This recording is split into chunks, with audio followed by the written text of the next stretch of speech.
Olá, queridas irmãs, queridos irmãos, amigos, amigas. Que alegria nos encontrarmos novamente na nossa classe de estudo das Escrituras. Estou tão feliz, estamos com 1180 agora, fazendo parte desse grupo maravilhoso. Quero dar as boas-vindas a todos vocês que estão chegando agora na nossa classe e sejam muito bem-vindos. Aqui é a sua casa para aprender, conhecer mais sobre o Salvador Jesus Cristo, ponderar sobre as Escrituras, sentir a influência do Espírito Santo, enfim. Seja muito bem-vindo, estamos muito felizes de recebê-los hoje aqui, eu e todos os demais que já fazem parte dessa classe tão maravilhosa. Nós estamos estudando Doutrina e Convênios este ano, como parte do estudo do Vem e Segue. Essa classe que nós temos aqui não é uma classe que substitui a classe da escola dominical do Vem e Segue. Eu nem olho o manual do Vem e Segue, na verdade, quando preparo as aulas. Eu apenas faço um estudo de Doutrina e Convênios para ser um apoio, um suporte no teu estudo pessoal das Escrituras e preparar melhor você, para que você possa aproveitar e apreciar melhor as aulas da escola dominical. Por exemplo, domingo passado eu estava na escola dominical e a professora foi tão carinhosa, tão atenciosa com todos nós alunos. A aula foi maravilhosa e todos participaram, a participação de toda a classe foi muito boa. Eu estava observando alguns comentários tão maravilhosos e um irmão fez um comentário em determinado momento. Eu pensei, nossa, que coisa linda, eu já dei essa aula, eu podia ter falado isso, como foi bom. E ajudou, eu me fortaleci espiritualmente. Eu estava muito feliz de participar da classe, eu e minha esposa, da escola dominical de nossa ala, tá bom?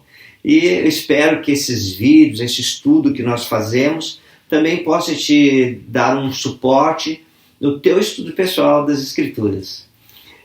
Então, sejam muito bem-vindos, deixem seus comentários, deixem seus likes, o like ajuda muito porque a mídia social vê que você deu like, então ela começa, e comentário é muito importante, ela começa a mandar esses nossos vídeos da classe para outras pessoas no YouTube. Uma outra coisa bem importante é que todos os domingos, às 6 da manhã, eu lanço a aula da semana seguinte, né, do Vem e Segue, né, aquele bloco de escritura. Por exemplo, hoje nós vamos estudar a sessão 133 e 134. Mas, todos os dias, eu lanço um vídeo de 3 a 5 minutos comentando uma citação da última conferência e faço algumas perguntas para nós podermos juntos ponderar, pensar um pouco, tá bom? Então eu convido a todos vocês a se inscreverem no canal do YouTube, ativar o sininho ali para receber as notificações.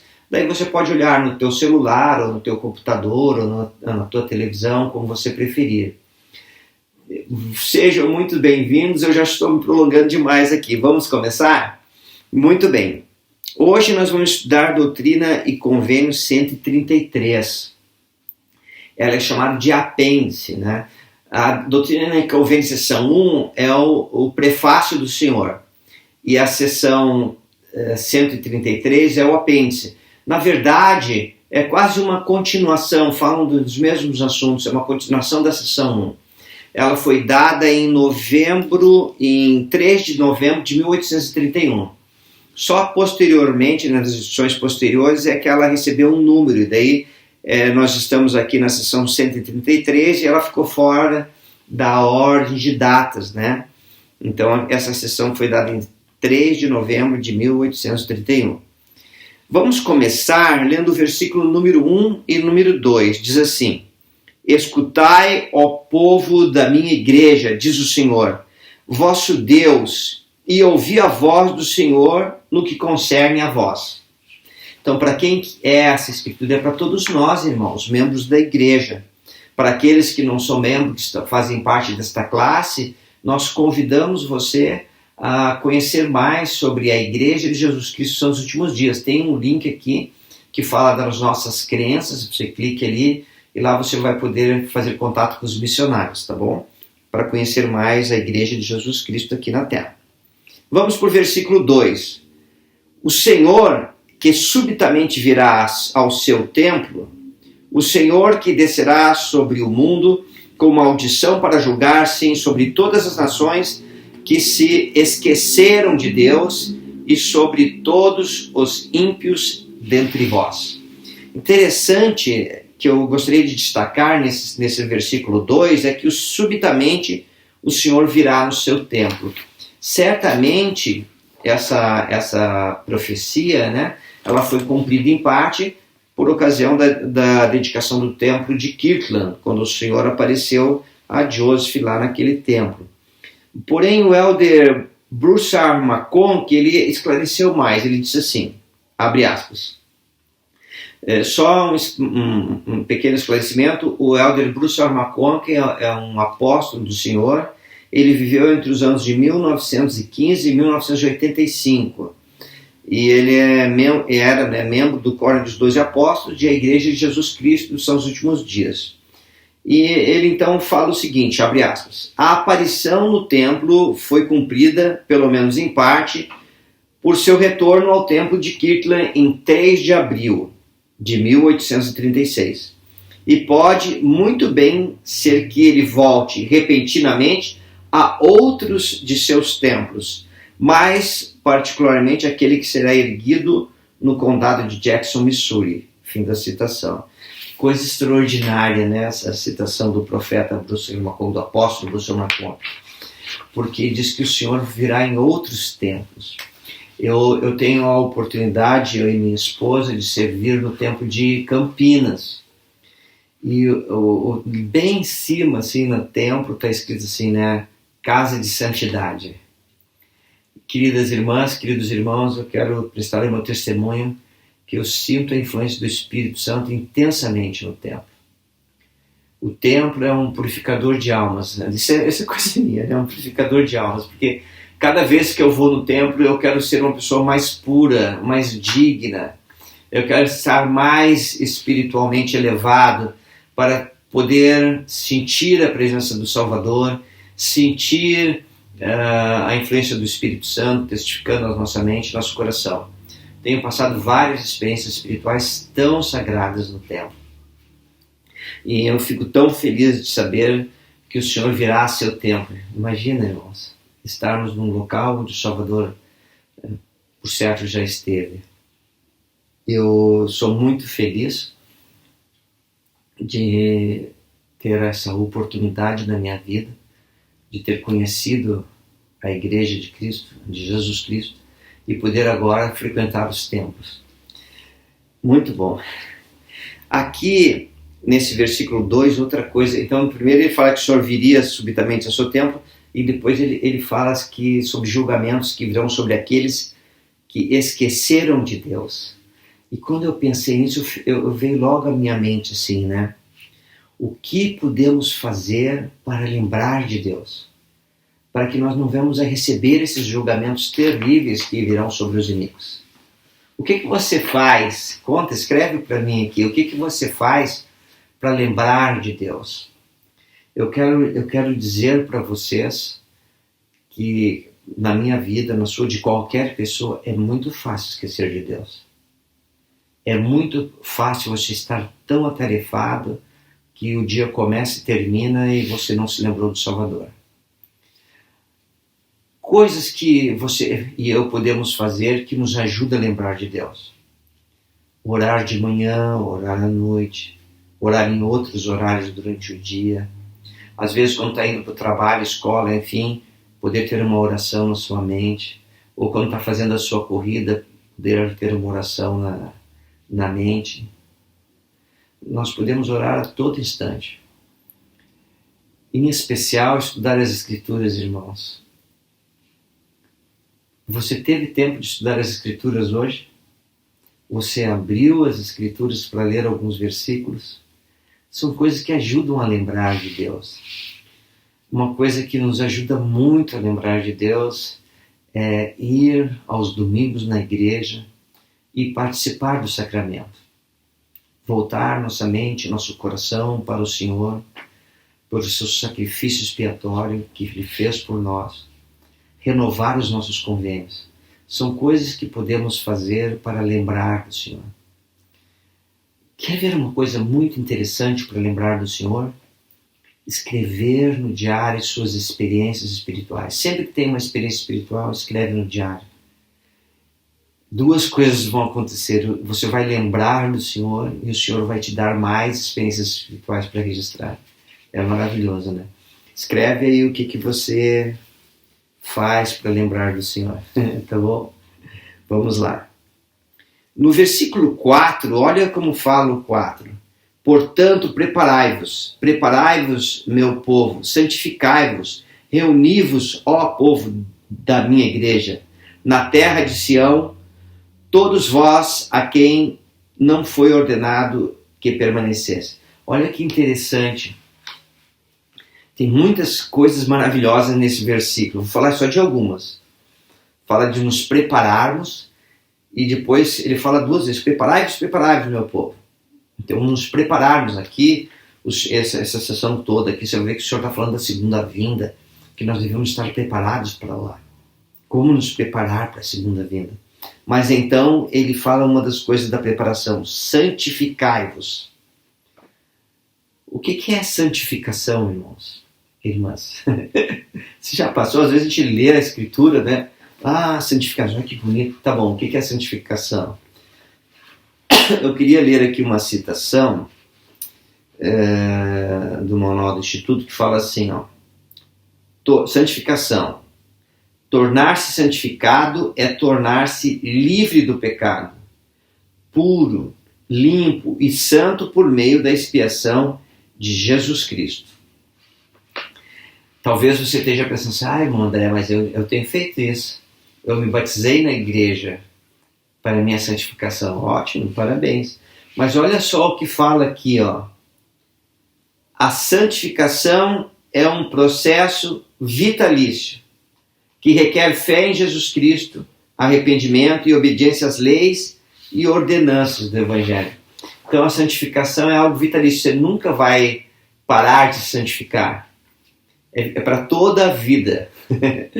Então eu estou com 62, mas eu brinco, né? Eu não me sinto com 62, eu sinto que tem 61,5, tá, mas 62 não, né? E a minha esposa já falou, para com essa piadinha boba, mas é só pra gente descontrair, tá bom? Mas olha, eu tenho 62 anos, estou trabalhando ativamente na minha santificação, mas eu tinha 18 anos quando conheci a igreja, também comecei no meu processo, é um processo de toda a vida. Nenhum de nós, nem eu, nem você, estamos suficientemente seguros, temos que continuar exercendo fé em Cristo e continuar esse processo de santificação, né, de se arrepender, viver os mandamentos, enfim. Mas a santificação só é possível por causa de Jesus Cristo, tá bom? Vamos continuar aqui. Então o Senhor fala, santificai-vos, e depois ele fala, reuni-vos na terra de Sião. Ele está se referindo aqui, lembra que isso aqui é 1831, para as pessoas irem se reunir em Sião. Então o Senhor determinou locais de coligação. Lembra que nós falamos para se reunirem em Kirtland primeiro, depois eles mudaram para Independência, Jackson, depois foram para Nauvoo, depois para Lago Salgado, Salt Lake City, né, em Utah. O presidente Russell M. Nelson, na época, ele servia como presidente do Coro dos 12 Apóstolos. E ele falou-nos sobre essa reunião de Israel, né? Olha só o que o profeta de Deus falou, abre aspas. A escolha de vir a Cristo não é uma questão de localização física, é uma questão de compromisso individual. As pessoas podem ser levadas ao conhecimento do Senhor, sem deixar sua terra natal. É verdade que nos primeiros dias da igreja, a conversão frequentemente significava também imigração. Mas agora a reunião ocorre em cada nação. O Senhor decretou o estabelecimento de Sião em cada local onde ele deu aos seus santos seu nascimento e nacionalidade. As Escrituras predizem que o povo será reunido em suas terras de herança e será estabelecido em todas as terras da promessa. Cada nação, terra de promessas, né? O local de encontro dos santos brasileiros é no Brasil. O local de reunião dos santos nigerianos é na Nigéria. O local de reunião dos santos coreanos é na Coreia, e assim por diante. Sião é o puro de coração.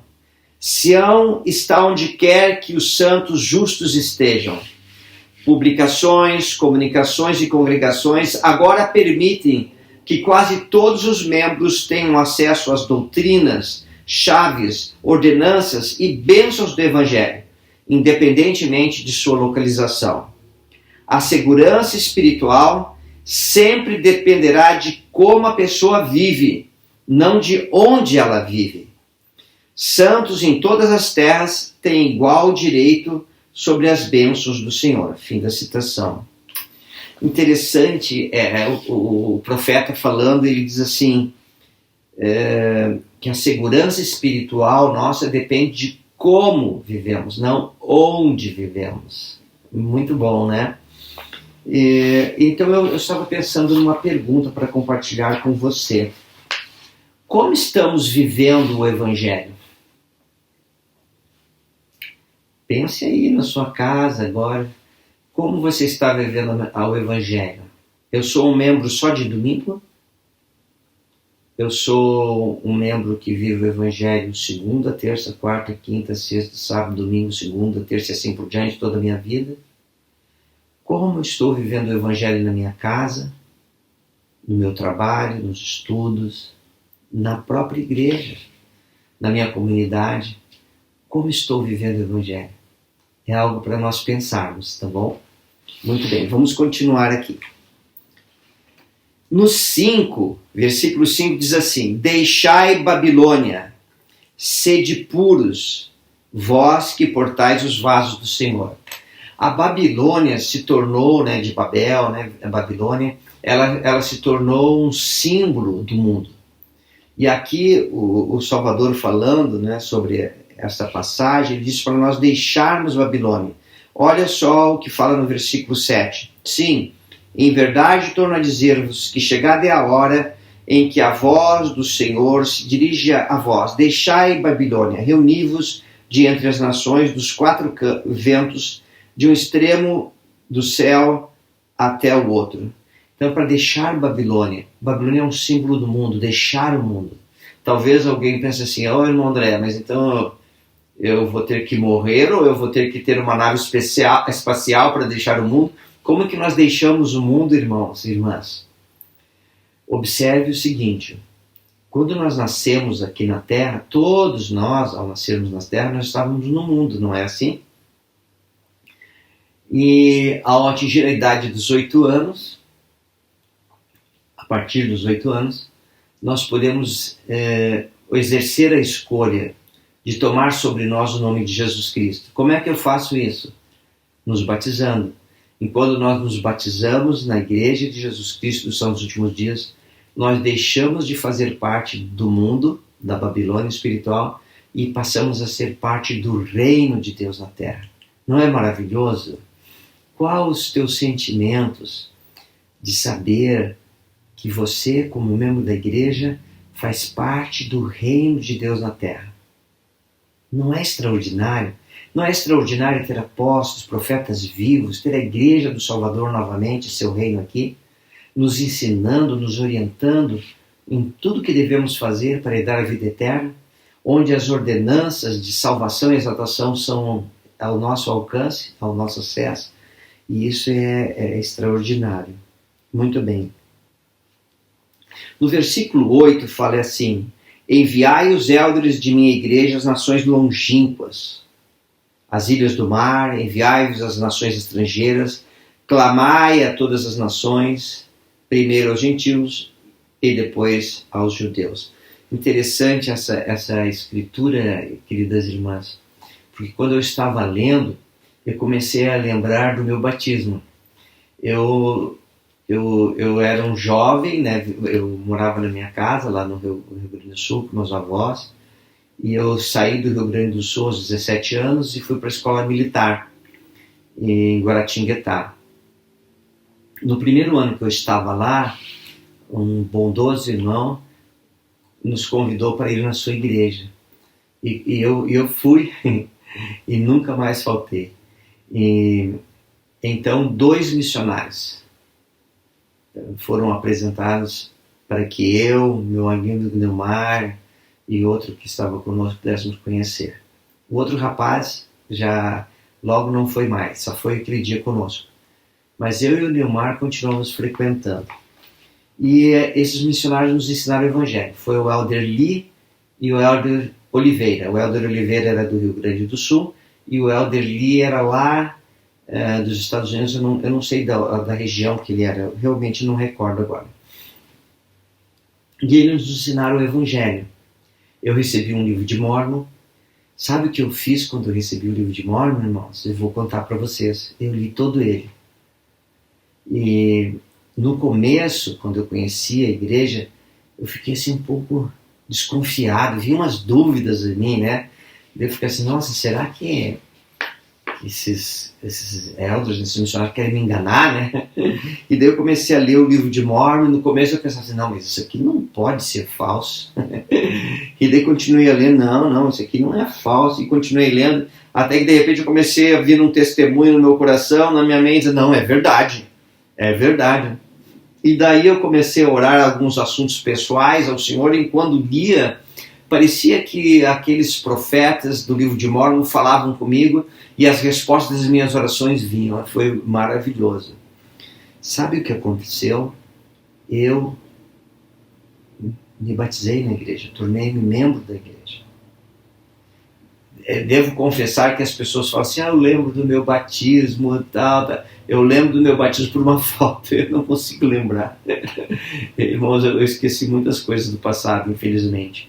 Eu não lembro dos meus filhos pequenos, só por foto. Eu não lembro dos meus netinhos pequenos. E não lembro de muita coisa da minha juventude, quase nada. Lembro só ali, já na fase mais adulta.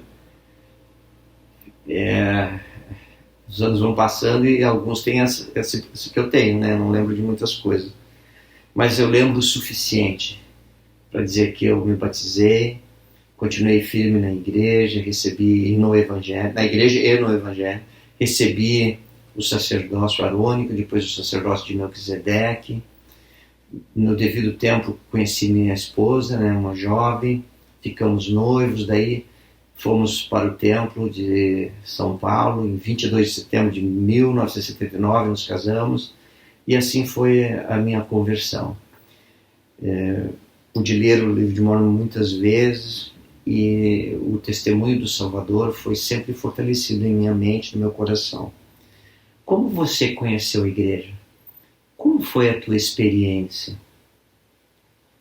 Que sentimentos que você tem? O que você fez que fortaleceu o teu testemunho para que você pudesse estar ativo e firme hoje? Compartilha comigo, vai. Vamos lá. Se não quiser compartilhar, pelo menos reflita, pense, pondere sobre isso. Tá bom? Vamos continuar aqui no versículo 9. Eis que este será meu clamor e a voz do Senhor a todo o povo. Lembra? Os missionários indo a todos os lugares, pregaram o Evangelho, e eles chegaram até a mim, chegaram até você.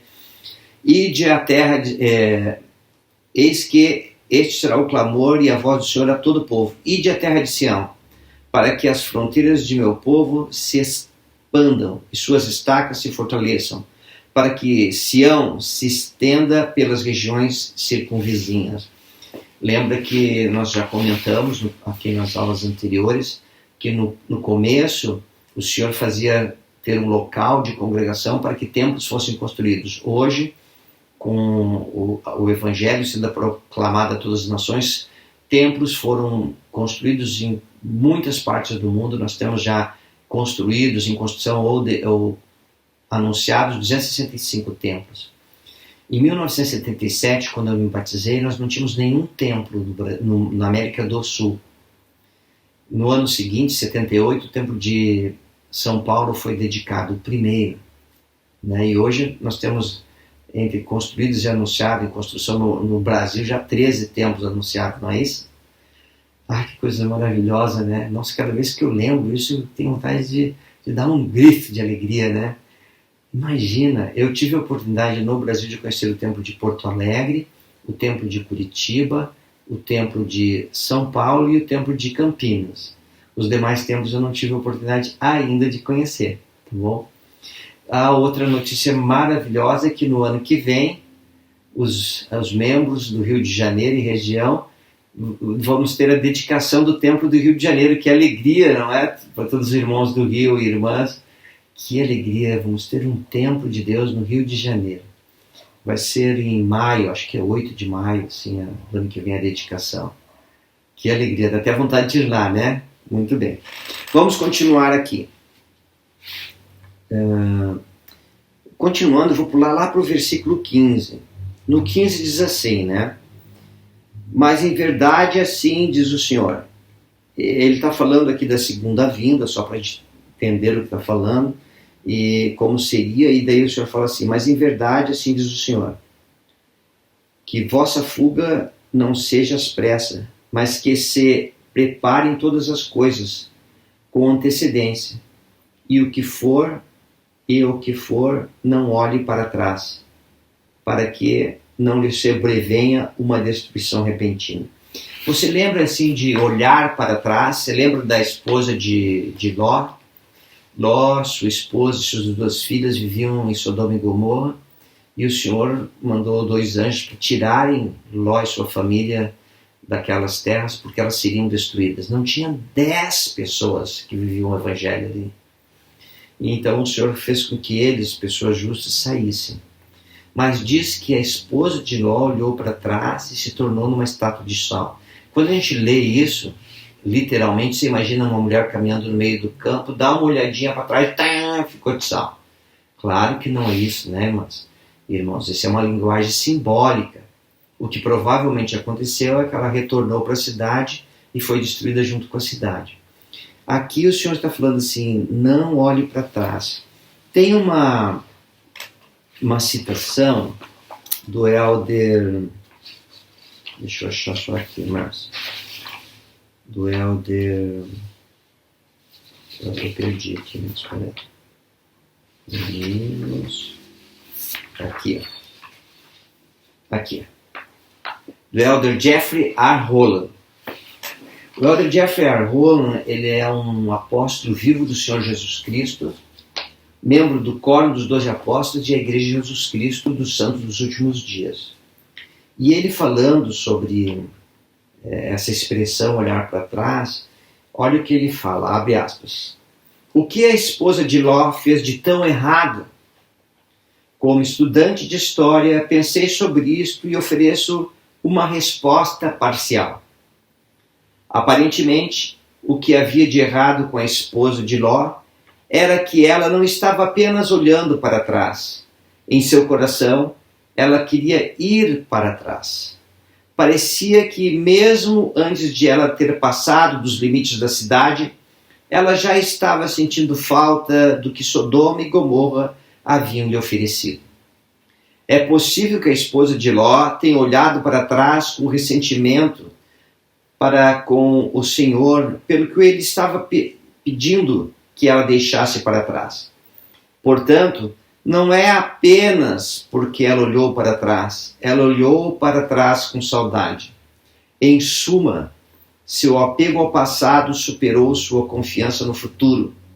Isto, aparentemente, era pelo menos parte de seu pecado. Fechar aspas. Que pensamento maravilhoso do apóstolo, né? Então, ele está dizendo que ela começou a olhar para trás. Acabamos aqui de estudar, ler, comentar, que o Senhor está nos advertindo para deixar a Babilônia espiritual, deixar o mundo e entrar no reino de Deus na terra. Mas às vezes, muitos, talvez nós, talvez eu e você, olhamos para trás e temos saudade daquela época que não éramos membros. Cuidado, irmãs e irmãos. E não consegue olhar para o futuro com fé, com otimismo, com confiança. Isso é muito perigoso. O presidente Thomas S. Monson, ele falou assim, que o teu futuro, né, o teu futuro é tão brilhante quanto sua fé. Não é maravilhoso isso? O teu futuro é tão brilhante quanto tua fé. E umas perguntas para eu e você podermos ponderar um pouco, né? Como posso fortalecer minha fé no Salvador Jesus Cristo? Lembra que o Elder Bednar uma vez nos ensinou que a fé em Jesus Cristo sempre leva a ação. Então, se eu quero fortalecer minha fé em Jesus Cristo, eu tenho que fazer algumas coisas. Quais coisas que nós podemos fazer que irão fortalecer nossa fé? Eu não vou dar nenhuma resposta. Isso é pessoal, é seu, irmão. O que você pode fazer para fortalecer a tua fé em Jesus Cristo?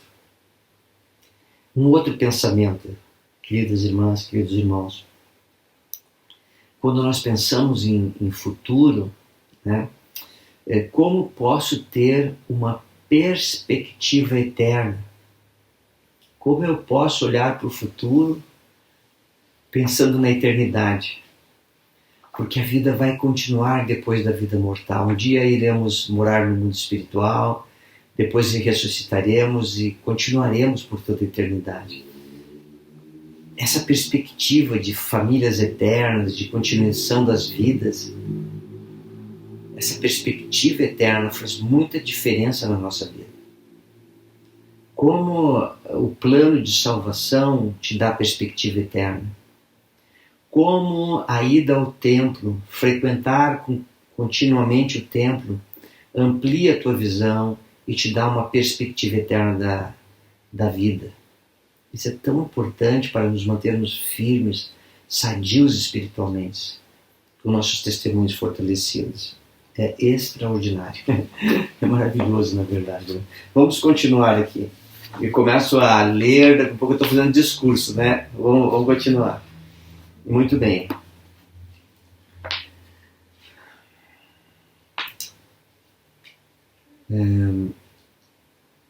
Aqui no versículo 17, lembra que toda essa sessão está ensinando para levar o Evangelho a todas as criaturas, tudo isso em preparação para a segunda vinda do Salvador.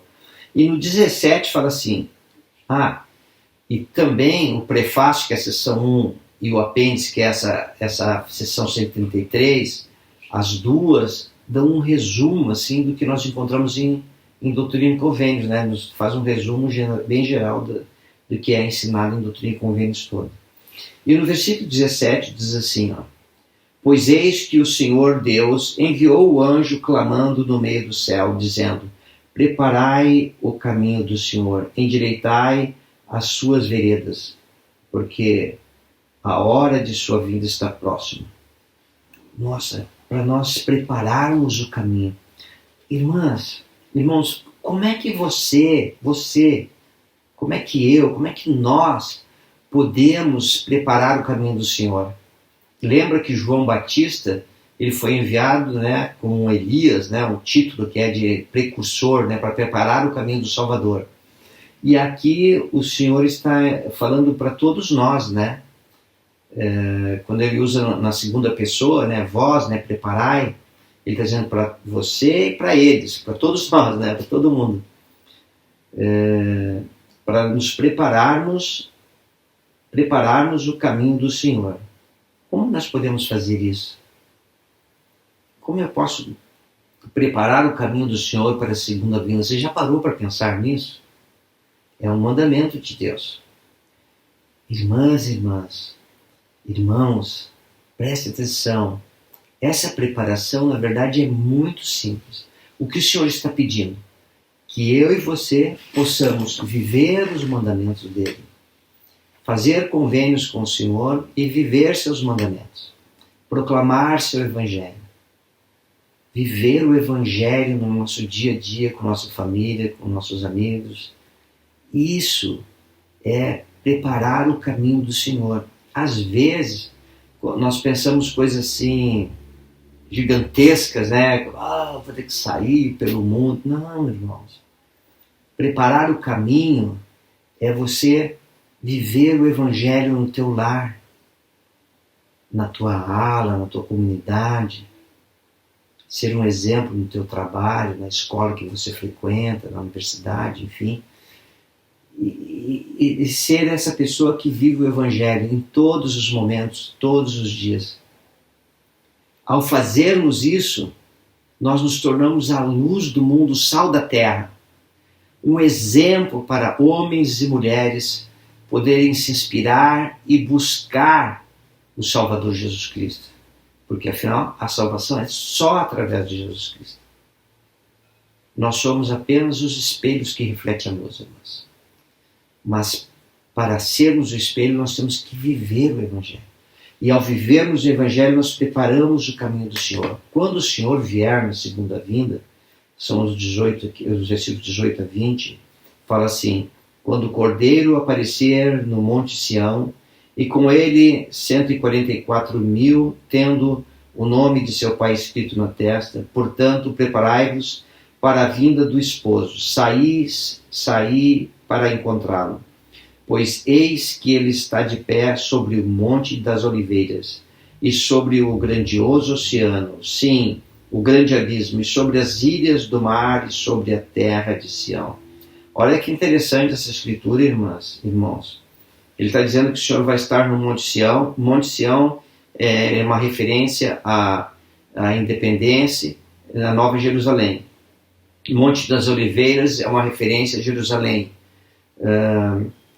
E quando fala aqui, preparai-vos, né, para a vinda do esposo, lembra da parábola das 10 virgens, em que ali simboliza, né, o esposo como sendo, no casamento, né, o esposo sendo Jesus Cristo, e todas nós representamos a esposa, para sermos unidos a Cristo para sempre.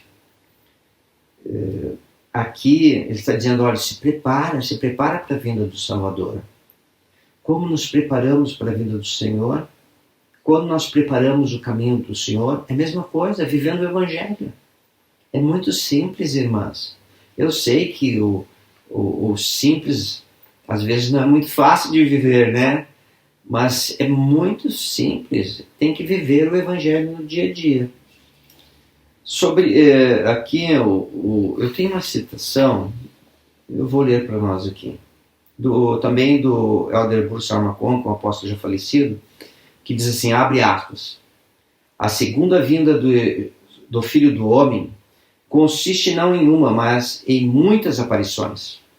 Nosso bendito Senhor virá acompanhado por todas as hostes do céu, em toda a glória no reino de seu Pai. Não há um, mas há muitos lugares. Ele permanecerá em um continente após outro, falará para uma grande assembleia após outra, e trabalhará sua vontade entre sucessivos grupos de mortais.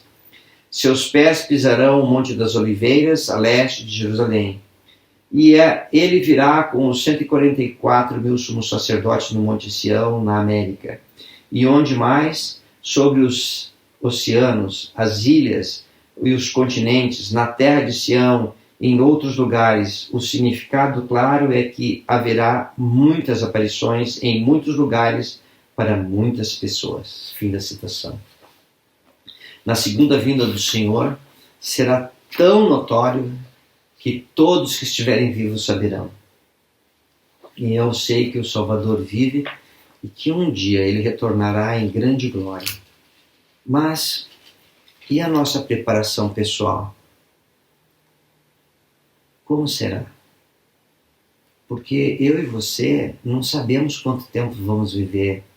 E se por acaso o Senhor nos chamar antes da segunda vinda, o que provavelmente vai acontecer para todos nós, mais uma razão para estarmos preparados para quando passarmos para o lado de lá do véu. Eu espero que você que esteja me ouvindo possa viver ainda muitos anos cheios de alegria, cheio de entusiasmo pela vida, pelas oportunidades que o Senhor vai te dar. mas devemos nos preparar, tá bom? Depois aqui, também na segunda vinda, fala da vinda das 10 tribos do norte, das tribos de Israel, né? E aqui fala assim, ó, no 30, olha que versículo mais interessante, hein? E trarão seus ricos tesouros para os filhos de Efraim, meus servos. Irmãos, irmãs, se você recebesse um grande tesouro, de valor inestimável, o que você faria? Imagina a tua situação atual. Se você recebesse hoje um grande tesouro, o que você faria? Pensou algumas coisas? Antes de você continuar pensando, eu gostaria que você pudesse refletir um pouco o que significa aqui ricos tesouros.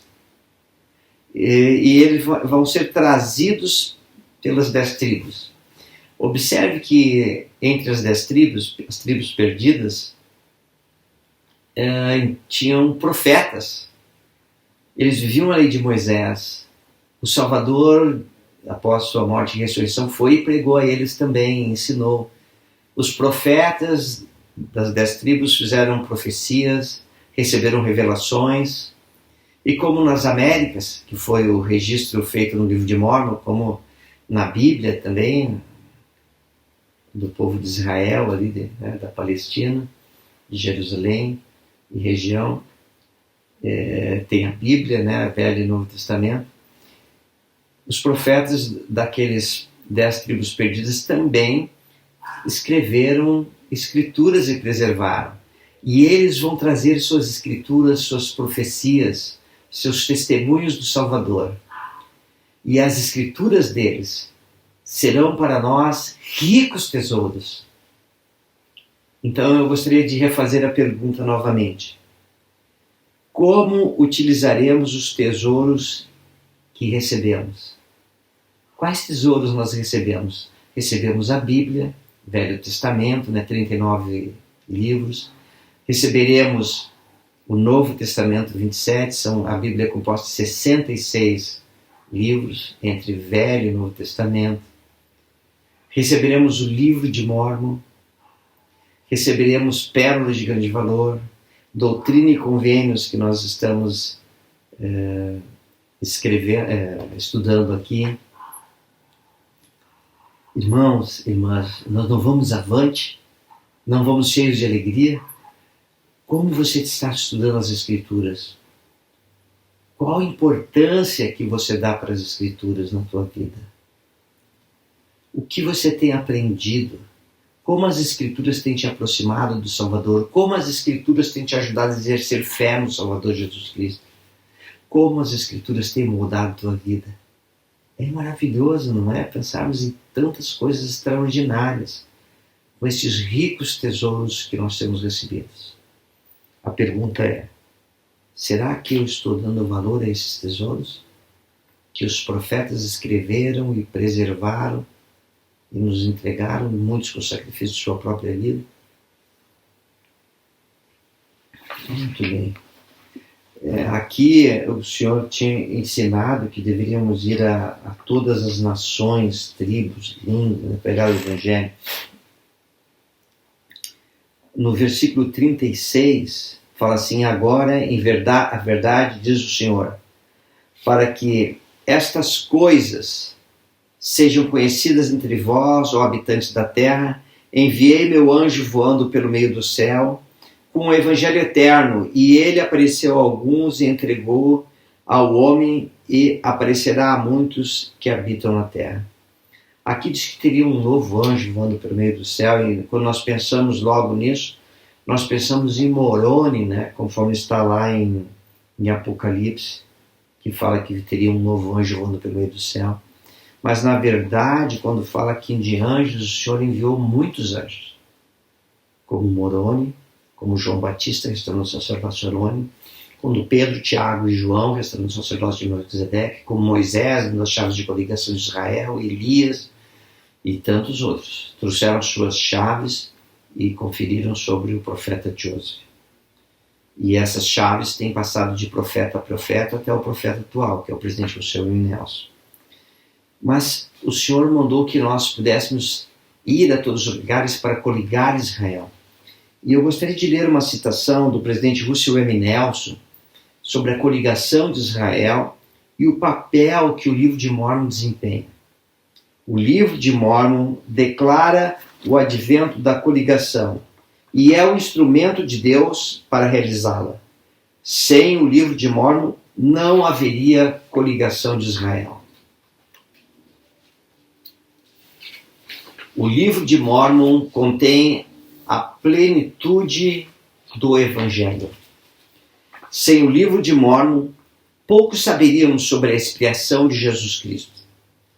Por ensinar sobre a expiação, o livro de Mórmon ajuda-nos a nos arrepender, fazer e guardar convênios sagrados e a merecer as ordenanças de salvação e exaltação. Isso nos leva ao templo, onde podemos nos qualificar para a vida eterna. Fim da citação. Queridas irmãs, queridos irmãos, acabamos de falar sobre ricos tesouros que são as Escrituras. Falamos de coligar Israel, mas a coligação de Israel não poderia ser feita sem o livro de Mórmon, que testifica do Salvador, Jesus Cristo. Qual a importância do livro de Mórmon na nossa vida? Uma vez perguntei a um irmão assim, se ele já tinha lido o livro de Mórmon. Era um irmão que tinha muitos anos de igreja.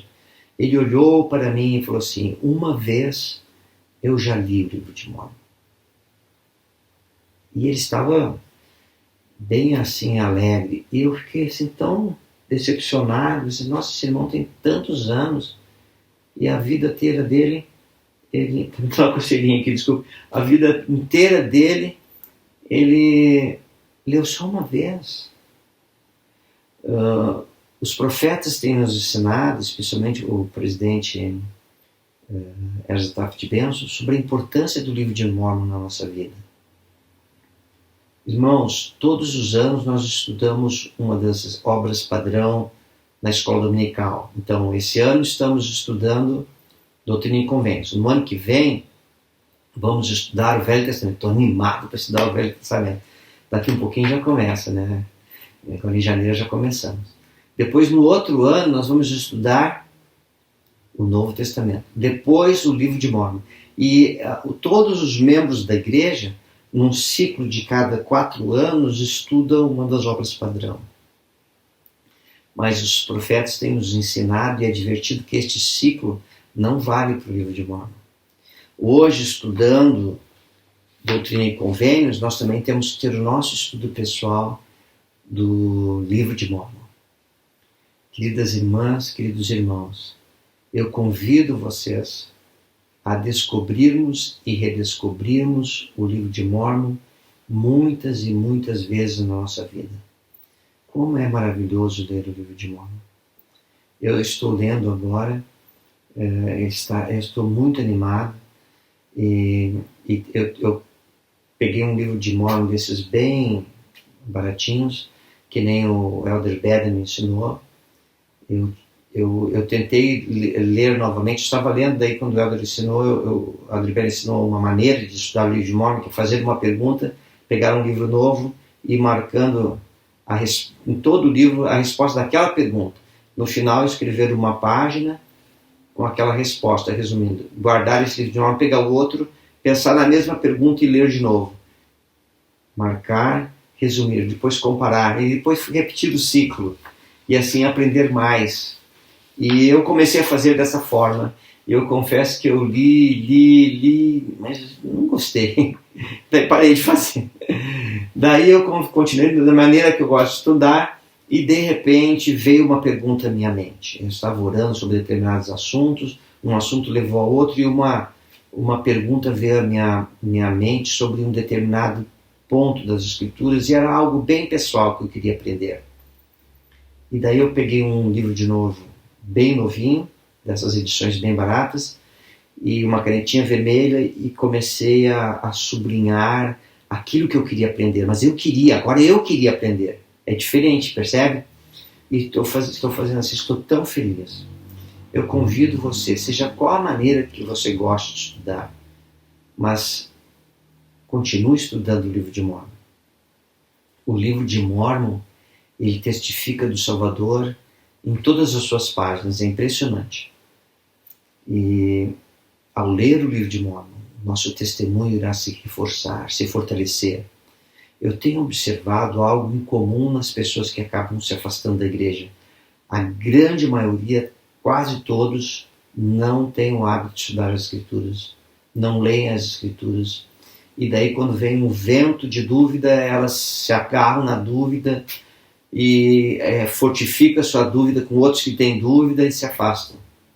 Mas não procuram as palavras dos profetas para repelir toda dúvida, para se manter firme no testemunho, com um sentimento bem forte no seu coração e na sua mente que Jesus Cristo vive, que Ele é o nosso Salvador, que expiou por nós, o Filho unigênito e primogênito de nosso Pai Celestial, que as ordenanças de salvação e exaltação estão ao nosso alcance, ao nosso dispor, para usufruir e nos preparar para a vida eterna.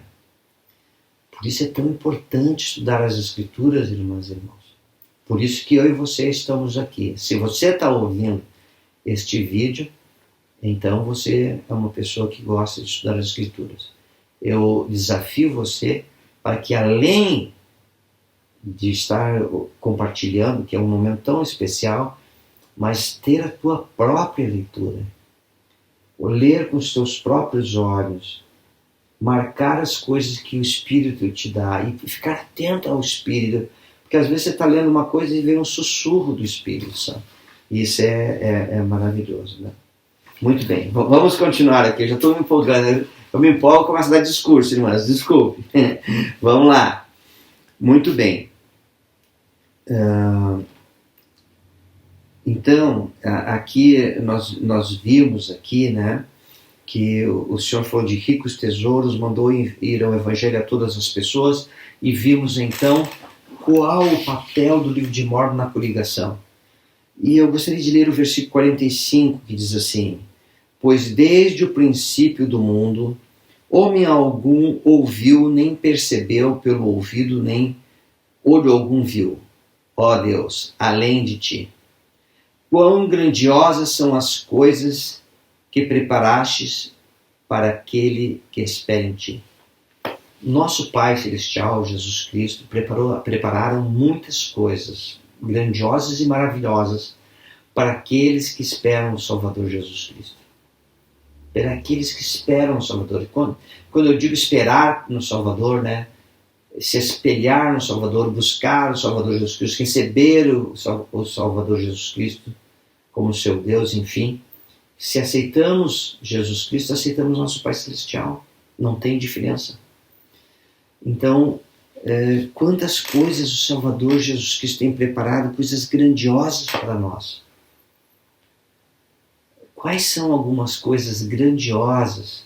Lembra que falamos de perspectiva eterna que o Senhor tem mostrado para você, que está reservado para você? Compartilha comigo. Eu tenho uma citação aqui do Elder Holland, que ele fala um pouco sobre esse assunto de coisas grandiosas preparadas, né, pelo Senhor. E o Elder Jeffrey Holland, então, referindo-se à segunda vinda e tudo mais, ele falou assim, abre aspas, devemos estar atentos aos sinais, ler o significado das estações, devemos viver mais fielmente possível e devemos compartilhar o Evangelho com todos para que bênçãos e proteções sejam disponíveis para todos. Mas não podemos e não devemos ficar paralisados apenas porque a segunda vinda e os eventos que a cercam estão à nossa frente em algum lugar. Não podemos parar de viver a vida. Na verdade, devemos viver a vida mais plenamente do que jamais vivemos antes. Afinal, esta é a dispensação da plenitude dos tempos. Deus espera que você tenha fé e determinação suficientes e confiança suficiente nele para seguir em frente, viver e se alegrar. Na verdade, ele espera que você não apenas enfrente o futuro, ele espera que você abrace e molde o futuro. Que o ame e se regozije nele e se delecie com as suas oportunidades. Deus espera ansiosamente pela chance de responder às suas orações e realizar seus sonhos, como sempre fez. Mas Ele não pode se você não orar. Ele não pode se você não sonhar. Resumindo, Ele não pode se você não acreditar. Fim da citação. Irmãs, irmãos, que alegria, da vontade de gritar para todas as pessoas como é maravilhoso o nosso Deus, como é maravilhoso Jesus Cristo, que nos deu apóstolos vivos, testemunhas especiais do Salvador Jesus Cristo, para nos ensinar o Evangelho. Que momento especial eu e você estamos passando, de saber que o Senhor está ansioso para responder nossas orações, ansioso para realizar nossos sonhos, ansioso para concedermos vida eterna e tudo mais. Mas nós precisamos acreditar. Eu estou tão feliz de ouvir essas palavras do Elder Roland. Ele não pode se você não orar. Ele não pode se você não sonhar. Resumindo, ele não pode se você não acreditar.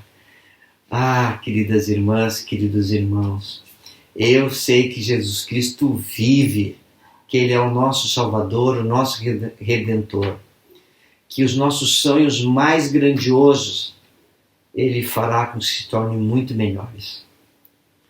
Como jamais conseguiremos sonhar, mas nós precisamos sonhar, nós precisamos desejar, precisamos nos ajoelhar e buscar o Salvador. Precisamos acreditar nele, irmãs. Lembra que as Escrituras têm certos padrões, né? Confia no Senhor, guarda os mandamentos, e assim vai. Confia no Senhor, de todo o teu coração, poder, mente e força. Ah, queridas irmãs, o Evangelho é verdadeiro. E esses são alguns dos pensamentos que eu gostaria de compartilhar com você hoje. Tem tantas coisas mais que nós poderíamos compartilhar aqui. Só mais umzinho, tá bom? Dessa sessão.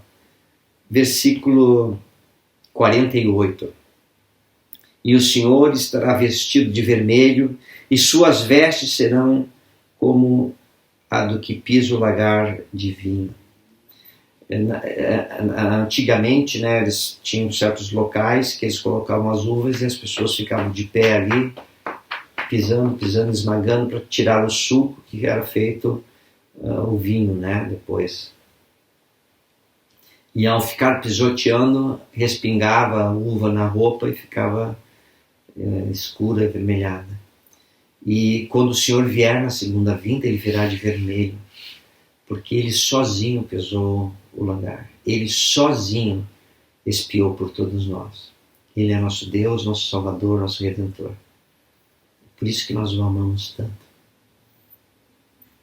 Muito bem.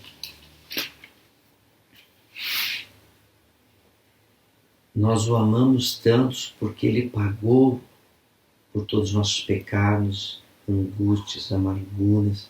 Olha o que fala na seção, no versículo 53. Em todas as suas aflições, Ele afligiu-se. Imagina. Todas as aflições que você, que eu tivemos, em diferentes momentos da nossa vida, o Senhor se afligiu conosco e pagou por tudo o que sentimos. Irmãs, o sepulcro está vazio. Jesus Cristo ressuscitou e Ele vive. E eu e você, ao vivermos o Evangelho, estamos preparando a nós mesmos e a toda a humanidade para a segunda vinda dele. Ah, que coisa maravilhosa. Que coisa maravilhosa. Talvez você esteja aí ouvindo e diante dos desafios da vida, talvez você pense, mas irmão André, eu nem sou uma pessoa que conhece tantas escrituras, eu nem sou uma pessoa tão qualificada, eu sou uma pessoa simples. muito simples. Sou uma pessoa que não posso fazer todas as coisas assim. Já pensou em alguma vez assim na tua vida? Olha o que fala o versículo 59. E com as coisas fracas do mundo o Senhor açoitará as nações pelo poder de seu Espírito. Nossa, o que será que quer dizer isso? As coisas fracas o Senhor vai açoitar, dar-lhe uma surra. Quando ele se refere às coisas fracas, irmãos, ele está falando de pessoas como eu, você, os missionários, os membros da igreja. Ele está falando de pessoas que têm um testemunho do Salvador Jesus Cristo. Não são as pessoas mais proeminentes do mundo e nem são talvez consideradas pelas pessoas do mundo, mas elas vão e ensinam o Evangelho a todos os lugares. Quando fala que açoitar, lá no antigo Israel, quando tinha as colheitas de grãos, eles colocavam tudo num lugar, pegavam varas e batiam no chão, era um chão bem duro, né? Colocava ali e ficava batendo com uma vara, isso é açoitar, né? Em todos os grãos, assim, com palha, com tudo. E ao bater, eles iam soltando. Depois eles pegavam tipo uma bandeja, assim, né? Grande, e jogava para cima e recebia para cima. Quando subia, o vento ia levando a palha até que ficava mais grosso. Daí eles pegavam uma pá e com a pá jogava para cima para que levasse, né? Pegar e pá, até que ficava só o grão. Isso é açoitar, por isso que é o termo açoitar. E quando fala aqui, é que as pessoas fracas nas coisas, quando fala assim, coisas fracas, não está significando pessoas fracas. Que aos olhos do mundo não são as pessoas mais fortes. Mas não significa que você é uma pessoa fraca, como pessoa. Na verdade, você é um gigante espiritual.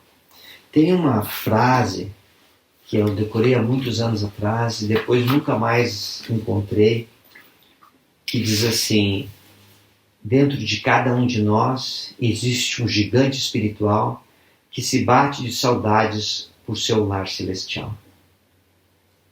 Às vezes nós temos certos sentimentos, assim, dá um vazio, assim, é o nosso espírito se agitando de saudade do lar celestial.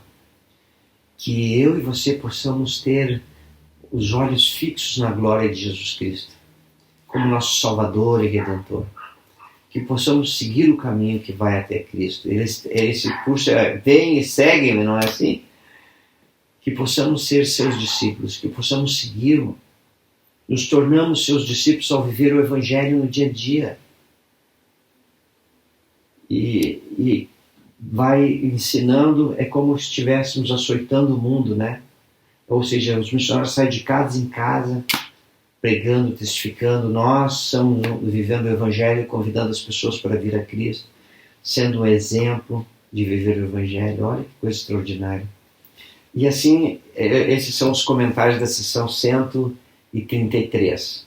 Lembra que ela está fora da ordem cronológica, porque no começo ela vinha junto com a sessão 100 a sessão 1, tinha a sessão 1 e depois essa sessão, mas ela não tinha um número. Depois, quando foi a edição, deram um número, ela ficou no 133. O apêndice, a introdução, o prefácio, é a sessão 1. O apêndice é uma continuação, dando mais explicações sobre o prefácio. É quase uma continuação, tá bom? E agora, eu só vou citar aqui a sessão 134. Ela foi dada em 17 de agosto de 1835, e o profeta e os irmãos estavam numa conferência, então foi escrito, né, no dia seguinte um texto, que é esse texto que está aqui, da sessão 134, como a igreja, como os profetas veem os governos da terra. Eu aconselho, são poucos versículos, irmãs, são 12 versículos, lê, mas eu só gostaria de citar algumas coisas bem rápidas. Nós cremos, no versículo 1, nós cremos que os governos nos foram instituídos por Deus em benefício do homem, e que ele considera os homens responsáveis por seus atos em relação aos mesmos, tanto na formulação de leis como em sua execução, para o bem e segurança da sociedade. Então nós temos governos para o bem e segurança da sociedade. E todos os governantes das nações vão ter que um dia te responder diante do Senhor como agir. No versículo 2, ele fala assim: cremos que nenhum governo pode existir em paz, a não ser que tais leis sejam feitas e mantidas invioladas, de modo a garantir a todo indivíduo o livre exercício da consciência, o direito e o domínio de propriedade e a proteção da vida. Olha que interessante, irmãos. Os governos têm que permitir às pessoas a liberdade de consciência, de exercitar sua consciência, de expressar seus pensamentos, de pensar por si mesmo. E daí ele vai falando várias coisas. Eu gostaria de citar só mais 2 exemplos aqui. O 7.